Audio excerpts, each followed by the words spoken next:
नमस्कार, मी भारती सहस्रबुद्धे. मे महिना म्हणजे शाळांना सुट्ट्या आणि मुलांची धमाल. पण ही धमाल करताना पूर्वी आपल्या सोबतीला फास्टर फेणे असायचा, कधी कारवर असायचे, बोक्या सातबांडे असायचा. मात्र आत्ताच्या मुलांच्या हातात मोबाईल आहे आणि त्याने पालक त्रस्त आहेत. तर आपल्या मुलांची सुट्टी पुस्तकांच्या साथीनं जावी असं वाटणाऱ्यांसाठी आहे आजचं पुस्तक आणि आजचं आनंदाचं पान. तुम्हा सगळ्यांचं स्वागत आहे आनंदाचं पानमध्ये.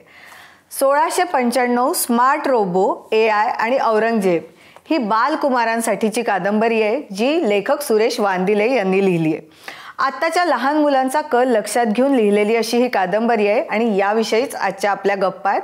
सर, स्वागत आहे तुमचं आनंदाचं पानमध्ये. खरं तर तुमच्याबद्दल सांगायचं प्रेक्षकांना, तर तुम्ही खूप काळ जनसंपर्क अधिकारी म्हणून काम केलं, वेगवेगळ्या मुख्यमंत्र्यांबरोबर तुम्ही काम केलं. असं असताना बाल साहित्याची आवड, कारण तुम्ही केवळ हे एकच पुस्तक नाही तर अनेक पुस्तकं लिहिलेले आहेत. तर सुरुवात मला त्यापासून की लहान मुलांसाठी काहीतरी लिहावं हा विचार तुमच्या मनात कसा आला आणि त्या दिशेने पावलं कशी? माझ्या करिअरची सुरुवात मी लोकमतपासून केली, जवळपास 35-40 वर्षापूर्वी.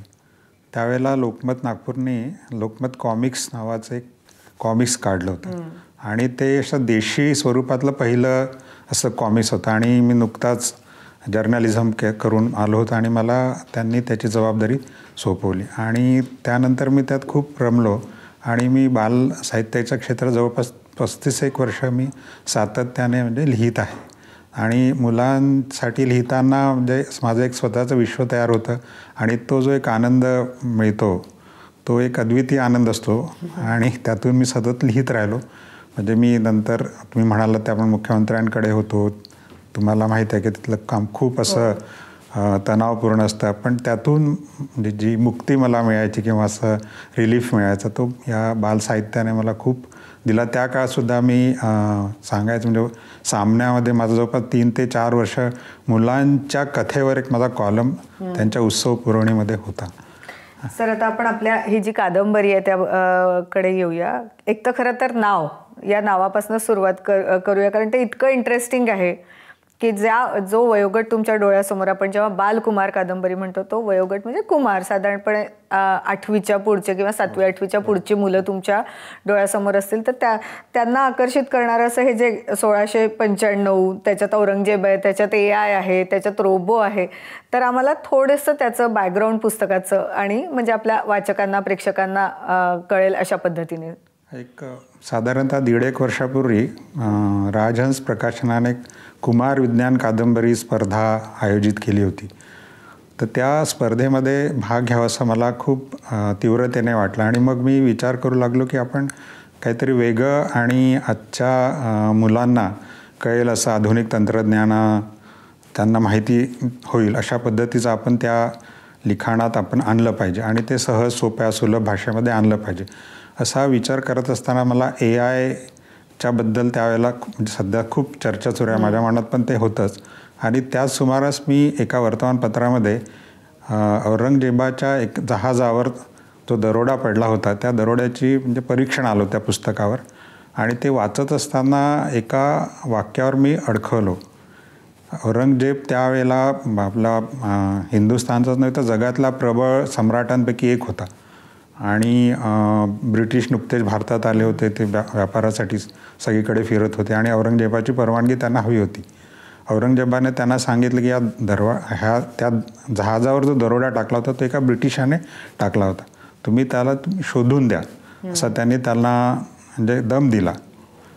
तर ब्रिटिशांनी तो शोध घेण्याचा खूप प्रयत्न केला, सगळ्या जगामध्ये सैन्य पाठवलं वगैरे वगैरे, पण त्या दरोडेखोराचा आणि तो जे जहाज लुटलं गेलं तर त्याचा पत्ता काही लागला नाही.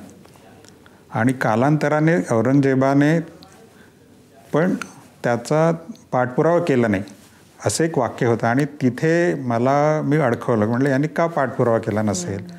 आणि मग तिथून मला या कथेचा म्हणजे बीज मिळालं आणि मग माझा जो कथानायक आहे, जो एक 10वी वर्गातला मुलगा, तर त्याला पण हेच प्रश्न पडले आणि मग त्याला असं वाटलं की आपण आधुनिक तंत्रज्ञान जे AI आहे, म्हणजे कृत्रिम प्रज्ञा किंवा आर्टिफिशियल इंटेलिजन्स आहे, डीप लर्निंग आहे, मशीन लर्निंग आहे, अशा या ज्या नव्या गोष्टी आहेत आजच्या काळातल्या, त्याच्या मदतीने आपल्याला याचा शोध घेता येईल का.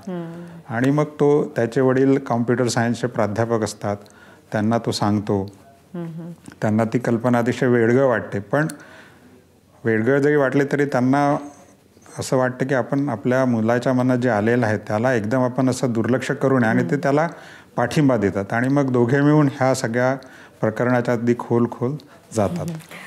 खरं तर सर, आत्ता तुम्ही बोलत असतानाच माझ्या हे कायम मनात येत असतं की जसं आपल्या मुलांना किंवा जगभरातल्या मुलांना हॅरी पॉटर खूप जवळचा वाटतो, कारण असतं ते हॅरी पॉटरच्या आजूबाजूला असलेलं फॅन्टसीचं जग. आपल्या मराठी बालसाहित्यात कुठेतरी फॅन्टसीची कमतरता वाटते का तुम्हाला? म्हणजे जेव्हा आपण काही कथा निर्मिती किंवा साहित्याची निर्मिती करतो तेव्हा ते कुठेतरी कमी वाटतं का? तुम्ही आता इतके 35-40 वर्षाचा तुमचा बालसाहित्यातला अनुभव आहे तर. हा, ती थोडी कमी वाटते असं. आणि भारत सासने जे आपले मोठे लेखक आहेत ते सारखं या बाबतीत बोलत असतात की फॅन्टसी हवीच, कारण मुलं त्यात रमून जातात आणि ते रमल्यानंतर मग त्यांना वाचनाची आवड निर्माण होते, त्यांचं एक विश्व निर्माण होतं, त्यातून वाचनाची आवड पण निर्माण होते. पण असं त्याचबरोबर प्रेरणादायी साहित्य हे पण आवश्यकच असतं. आपल्याकडे दोन्ही गोष्टींचा असं संतुलन करणारं साहित्य असं बालसाहित्य येत राहतं. पण असं सरसकट फॅन्टसी नाही असं म्हणणं पण मला वाटतं बरोबर होणार नाही. आणखीन एक प्रश्न मला सर विचारायचा होता या कादंबरीच्या निमित्ताने, की तुम्ही आता राजहंसाच्या स्पर्धेच्या निमित्ताने हे कथानक तुम्हाला बीज मिळालं, तुम्ही ते वाढवलं, त्याची कादंबरी झाली. आणखीन काय विचार करावा लागतो बालसाहित्य लिहिताना सध्याच्या मुलांसाठी? एक तर आजच्या मुलांचं विश्व थोडं वेगळं झालेलं आहे. त्यांच्या हातात गॅजेट्स आहेत आणि आपण समजतो त्यापेक्षा ती मुलं निश्चितच खूप वेगळा विचार करतात, आणि त्यांना माझं असं स्पष्ट मत आहे की त्यांना कळतं पण फार. आणि आपण सारखं असं पालकांना वाटतं की ते खूप वाया जात आहेत किंवा गॅजेटमध्ये शिरलेले आहेत. तर तसं नसून ते गॅजेटचा चांगला उपयोग करतात. त्यांना AI माहिती आहे, त्यांना डीप लर्निंग माहिती आहे. त्यांना जर आपण ह्या गोष्टी व्यवस्थित समजावून सांगितल्या, त्याचे विशेषतः फायदे समजावून सांगितले आणि ते कसं त्याचा उपयोग करता येईल हे जर समजावून सांगितलं आणि तशा पद्धतीचं आपण कथांमध्ये आपण त्या किंवा अगदी सहज सोप्या भाषेत त्यांना समजेल असं सांगितलं तर ते मला वाटतं ते उपयोगी पडू शकेल आणि मुलं पण ते अतिशय चवीने किंवा मनपूर्वक वाचतील असं मला असं वाटतं. त्यामुळे मी यानंतरही बऱ्याच कथा मी लिहिल्या. त्यामध्ये ह्या ज्या संकल्पना आहेत, नवीन संकल्पना, AI, डीप लर्निंग, म्हणजे विज्ञानाशी संबंधित, टेक्नॉलॉजीशी संबंधित, विज्ञानापेक्षा आजच्या ज्या संकल्पना आहेत, डीप लर्निंग म्हणजे नेमकं काय आणि त्याचं पुढच्या 1-2 वर्षामध्ये किंवा अगदी 6 महिन्यामध्ये काय होऊ शकेल, मशीन लर्निंग किंवा स्पीक रिकग्निशन काय आहे,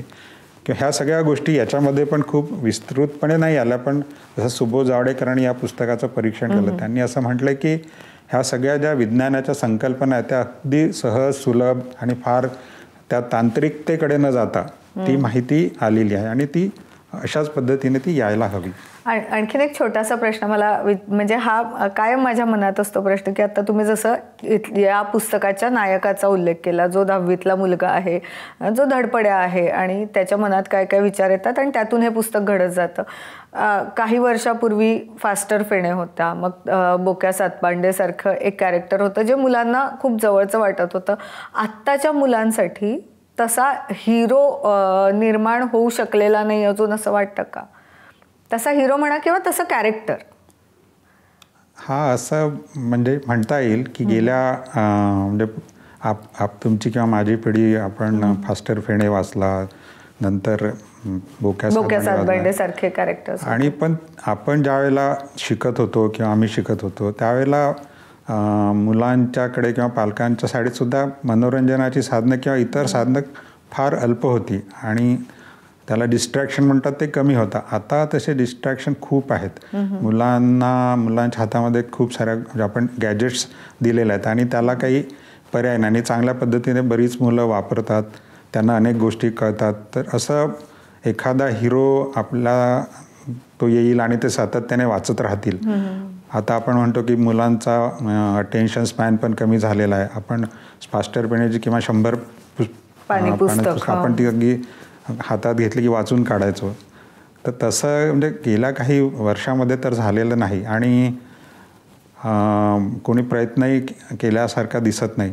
वादिले सर, खरं तर तुमच्याकडून जाणून घेण्यासारख्या इतक्या गोष्टी आहेत, इतके वेगवेगळे विषय आहेत, पण आपल्या गप्पा संपवताना ही जी कादंबरी आहे, ज्या कादंबरीविषयी आत्ता आपण सुरुवातीला बोललो, त्याचा तुम्हाला मिळालेला रिस्पॉन्स कसा आहे ती प्रकाशित झाल्यापासून?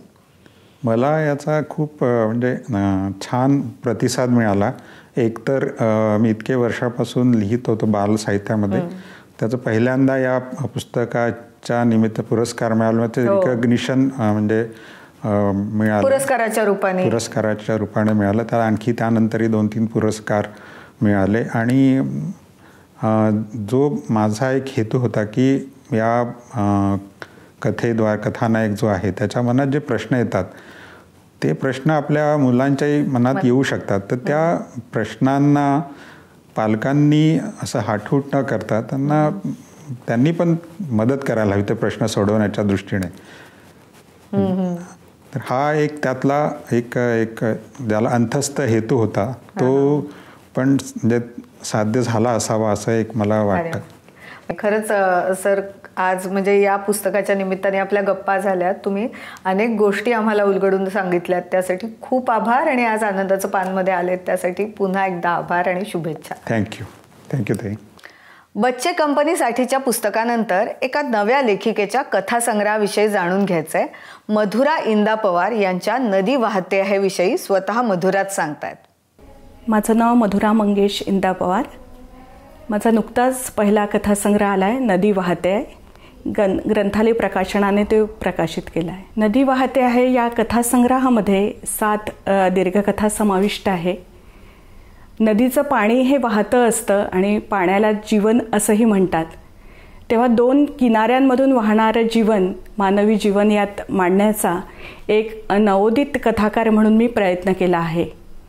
हे जीवन मांडताना जे जीवनानुभव आलेले आहेत मला, ते सर्वसामान्य माणसांशी निगडीत आहेत.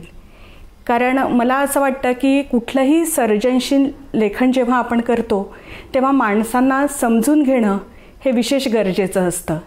त्यामुळे कथेचे विषय हे जुने आहेत की नवे आहेत हा विषयच दुय्यम ठरतो. तर तो लेखक कथेच्या मुळाशी कितपत जातो, जाणीवांचे पदर कसे उलगडून दाखवतो आणि जगण्याविषयी काय सांगतो हे मला अधिक महत्त्वाचं वाटतं. म्हणूनच नदी वाहते आहे हा कथासंग्रह म्हणजे मानवी भावनांचा, इच्छांचा कधी खळखळता तर कधी संत वाहणारा प्रवाह आहे. काय असतं, प्रत्येक गोष्टीला निमित्त असतं आणि माझ्या कथालेखनाला सुरुवात व्हायला निमित्त ठरलं ते विदर्भ साहित्य संघाने आयोजित केलेली कथालेखन कार्यशाळा.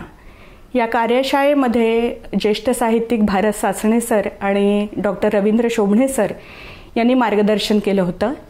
या कार्यशाळेतर्फे घेण्यात आलेल्या स्पर्धेत माझ्या कृष्णार्पण या कथेला प्रथम पारितोषिक मिळालं होतं आणि मला असं वाटतं की तिथूनच कथालेखनाचं बीज माझ्यात पक्कं रुजत गेलं.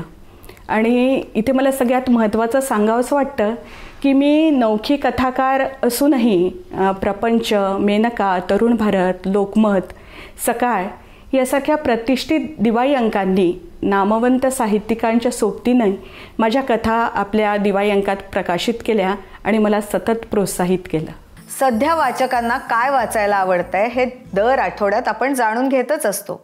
आज अक्षरधाराच्या संचालिका रसिका राठीवडेकर देत आहेत टॉप 5 पुस्तकांची माहिती. नमस्कार, मी रसिका राठीवडेकर, अक्षरधारा बुक गॅलरी पुणे. आज आपण पाहणार आहोत या आठवड्यातील टॉप 5 पुस्तकं. पहिलं पुस्तक आहे तर अशी सारी गंमत. चित्रा पालेकर यांचं हे आत्मकथन मॅजेस्टिक पब्लिशिंग हाऊसनी प्रकाशित केलेलं आहे. दुसरं पुस्तक आहे इच्छामरण. ज्या व्यक्तीने स्वतः डॉक्टर असताना आपलं सर्व आयुष्य रुग्णांची सेवा करण्यात घालवलं, त्याच व्यक्तीला स्वतः आजारी असताना इच्छामरण भोगावं लागलं, असं हे हादरवून टाकणारं पुस्तक सौ संगीता भारत लोटे यांचं हे आत्मकथन आहे. न्यू इरा पब्लिशिंग हाऊसनी हे पुस्तक प्रकाशित केलेलं आहे. तिसरं पुस्तक आहे सत्वकथा. हे पुस्तक प्रकाशित होऊन जवळजवळ 2 महिने झाले, पण वाचकांचा या पुस्तकाला उदंड प्रतिसाद मिळत आहे. मधुकर धर्मापुरीकर आणि स्नेहा अवसरीकर यांनी या पुस्तकाचं संपादन केलेलं असून देशमुख अँड कंपनींनी हे पुस्तक प्रकाशित केलेलं आहे. चौथं पुस्तक आहे मथितार्थ. ही एक दीर्घ कथा आहे, कादंबरी म्हटलं तरी चालेल. या कथेचे लेखक आहेत चारोळीकार चंद्रशेखर गोखले. 5वं पुस्तक आहे द लायब्ररी. झोरान झिव्कोविच या सर्बियन लेखकांनी हे पुस्तक लिहिलेलं असून नितीन रेंढे यांनी याचा मराठी अनुवाद केलेला आहे. कार्यक्रमाच्या शेवटी आपण जाणून घेऊया गेल्या आठवड्यातील प्रश्नमंजुषा स्पर्धेचा निकाल. रसिक हो, मागच्या रविवारी मी जी प्रश्नमंजुषा दिली होती त्याची उत्तरं तुम्हाला आता सांगतो. मी प्रश्न असा दिला होता की खालील विधानं सत्य की असत्य ते सांगा. त्यातलं पहिलं विधान होतं मुरलीधर खैरनार यांची शोध ही कादंबरी डॅन ब्राऊन यांच्या गाजलेल्या कादंबरीचे रूपांतर आहे. याचं उत्तर आहे की हे विधान असत्य आहे, चुकीचं आहे. दुसरं विधान होतं की पाडस ही राम पटवर्धन यांनी अनुवाद केलेली कादंबरी जी आहे त्याच्या मूळ पुस्तकावरनंच भारा भागवत यांनी हरिण बालक या नावाने संक्षिप्त अनुवाद केला. तर हे उत्तर अगदी बरोबर आहे, कारण ते हरिण बालक त्या भारा भागवतांनी अनुवाद केला होता आणि तो अतिशय सुंदर आणि गाजला होता.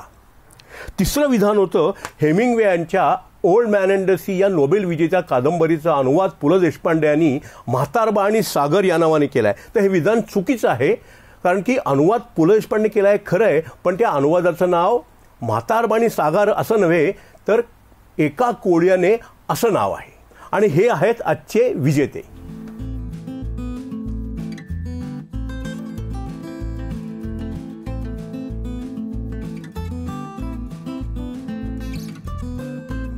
लहान मुलांनी वाचावं ही जशी तुमची इच्छा आहे तशीच ती आमचीही इच्छा आहे.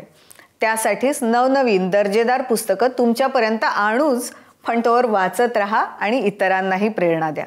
धन्यवाद.